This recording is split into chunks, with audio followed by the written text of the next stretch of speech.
The Brookville Bees have been one of the hottest baseball teams around as of late. Chris Glaize joined me on the Sports Buffet podcast on Monday to talk about the hot streak that Brookville is riding. They'll take on Hidden Valley today in the state quarterfinal at Brookville High School. Coach Glaize talks about what's gone right in the tournaments and more. It's Chris Glaize on the Sports Buffet podcast. The Brookville Bees have caught fire at the good time. Chris Glaize, head coach of Brookville, I'm sure will second that emotion.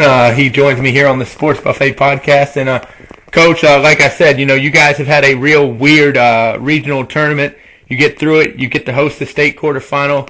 And it all started with a game against Broadway that I guess really almost kind of took 2 days in a way. Well, yeah, we got rained out there the first night, went up there and sat for 2 hours, and they finally decided to call it, and we came on home, went back the next day, and pounded out 13 hits, and got the job done, came on home. How deflating is that to go up and, you're ready to play a baseball game, and you sit there for 2 hours, you have to make the long bus ride back because Broadway is certainly not going to JF or anything. How much is it to get your kids back in the baseball frame of mind the next day? Well, I think at the time we were excited about playing, so it wasn't too hard to get the kids pumped up. They really wanted to play that day, and it didn't happen. They get a little restless, and it is a 2-hour bus trip. So, but they're so ready to play right now. It didn't take long at all. They were ready to go back the next day, and like I said, they went up there and handled business, and we came back a winner. Regional semifinal, you take on the number 1 seed, Lord Botetourt, who I believe had only lost a game, maybe 2, going into that game, and you knocked them off, and really a great pitching performance by you guys. Take me through that victory. Well, I tell you, that was a good baseball team in Lord Botetourt, and I don't want to take anything away from those guys. Does a great job down there. I became pretty good friends with him. He's such a nice guy, but David was in so much control of that game. It was very relaxing. You knew he was in control. He only threw about 80 pitches. He was throwing pitches where he wanted to command of 4 pitches, and it was just what a great ball game by him. He kind of put us on his back, and we went with him. Take me through those first 2 games in terms of, that's a case where you can't really relax because if you lose to Broadway or you lose to Lord Botetourt, we're doing a season review right now rather than a preview. Tell me the mindset of your team in terms of, do you feel they were too loose, too tight, just right? And I tell you, it's obviously we were just right. We've been preaching for a while that not necessarily the best teams win these tournaments. It's the hottest teams, and we feel that we are one of the hottest teams in the state of Virginia right now. I think we ran off 10 in a row, and that's amazing from this group where we started to where we are now. And it's just it's our kids. They have turned it around. They had a meeting after we dropped a couple on the road, and they said they were underachieving, and they said they're tired of it. They got together, and I'm telling you, we're playing great ball. We're executing on the offensive end. We're making plays on the defensive end, and of course, we're pitching it very well. Well, and really, we can't say that this started in the regional tournament because really it started kind of in the district tournament too. After the district tournament, how good did you feel about the Bees' chances in Region 3 tournament?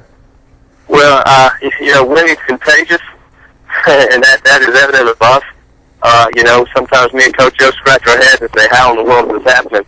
But it's in their blood right now. They step on the field, and they expect to win. So that's been the same from the district tournament to the end of the regional tournament. They just think they can win, and they're doing it. It's amazing.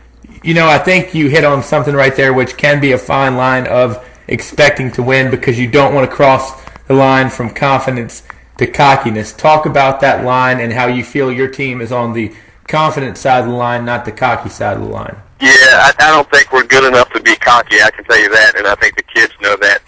It takes a pretty well-played game by us to beat anybody, and that's what we've been doing, and they understand that. They understand that we're not going to get 10, 15 hits a game. They understand that we're going to have to get them on, get them over, get them in. They understand that we have to make plays, and they understand that we have to pitch it well.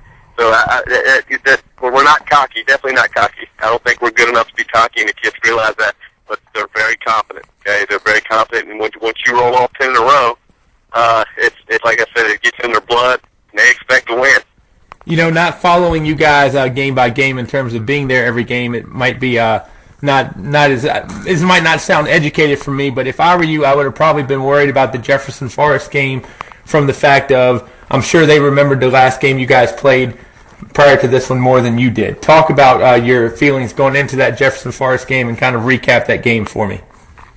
Well, it doesn't take much for our kids to get up for Jefferson Forest, okay? And it doesn't matter if it's a regular season game or if it's the Seminole District semifinals or it's the regional championship game or it's the state championship game. It doesn't take a lot for us to get up for those guys.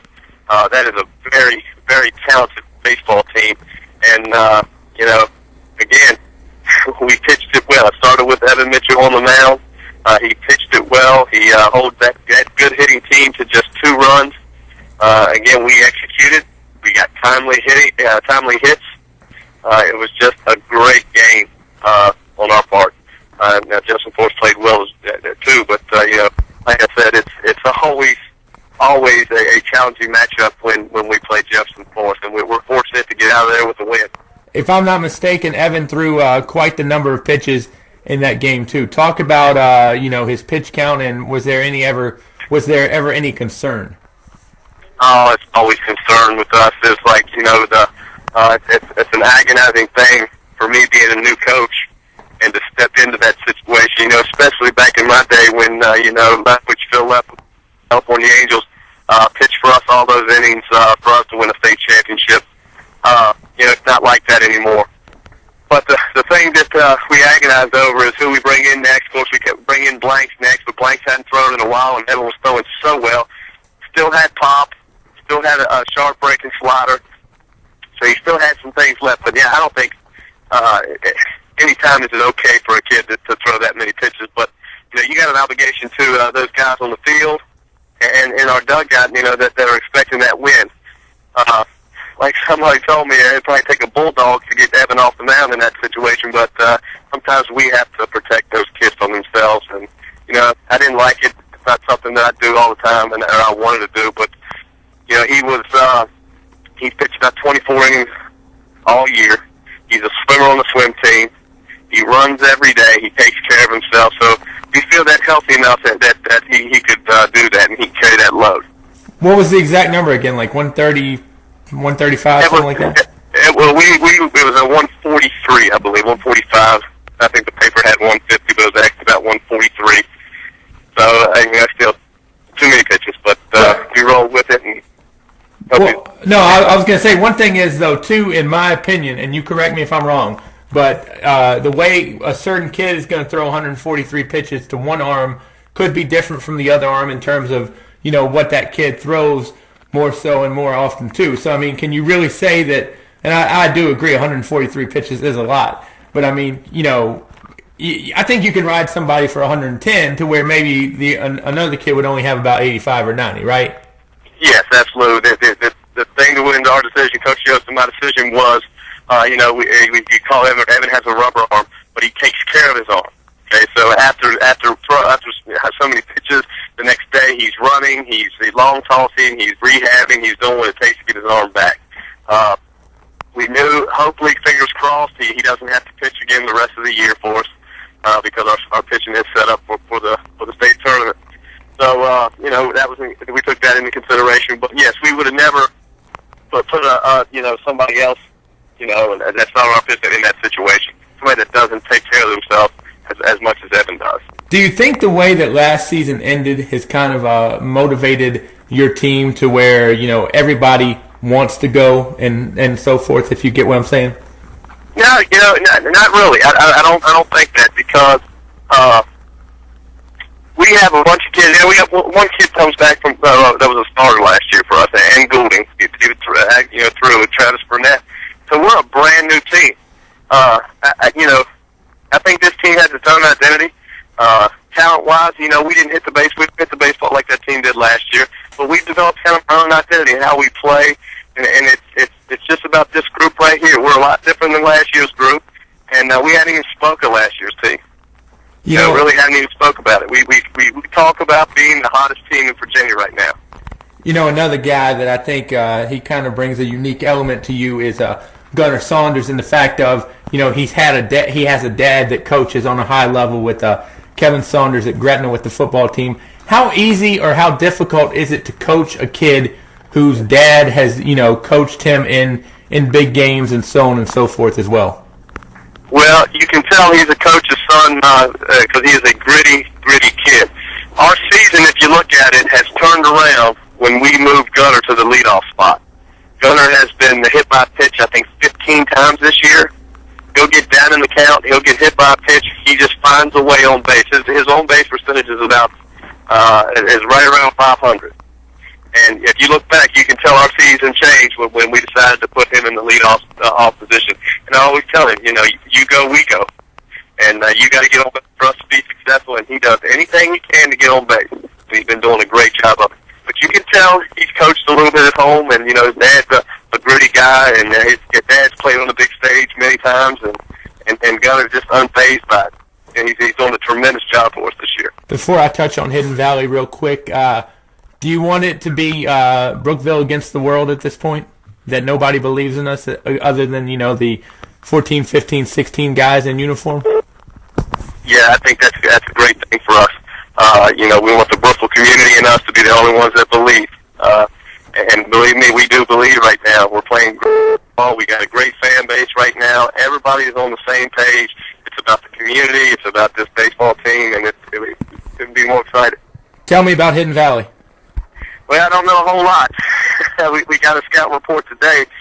Coach Yost has got our scout report for us and is breaking it down as far as the pitching goes right now. But we'll know more at 4:30. He'll have that with him for our practice today. I know that they're a very hot baseball team right now as well. We've looked at the record and who they played. They played some great teams. They played Cave Spring actually 3 times, and they beat Cave once. So we know they're pretty hot as well. Anybody that's in the tournament at this time is not to be taken lightly, and we are a prime example of that. But nobody's to be taken lightly, and we're not going to take it lightly. Had a guy up at Broadway, a newspaper guys were talking to me about Lord Bonitot. We're playing ball right after the third.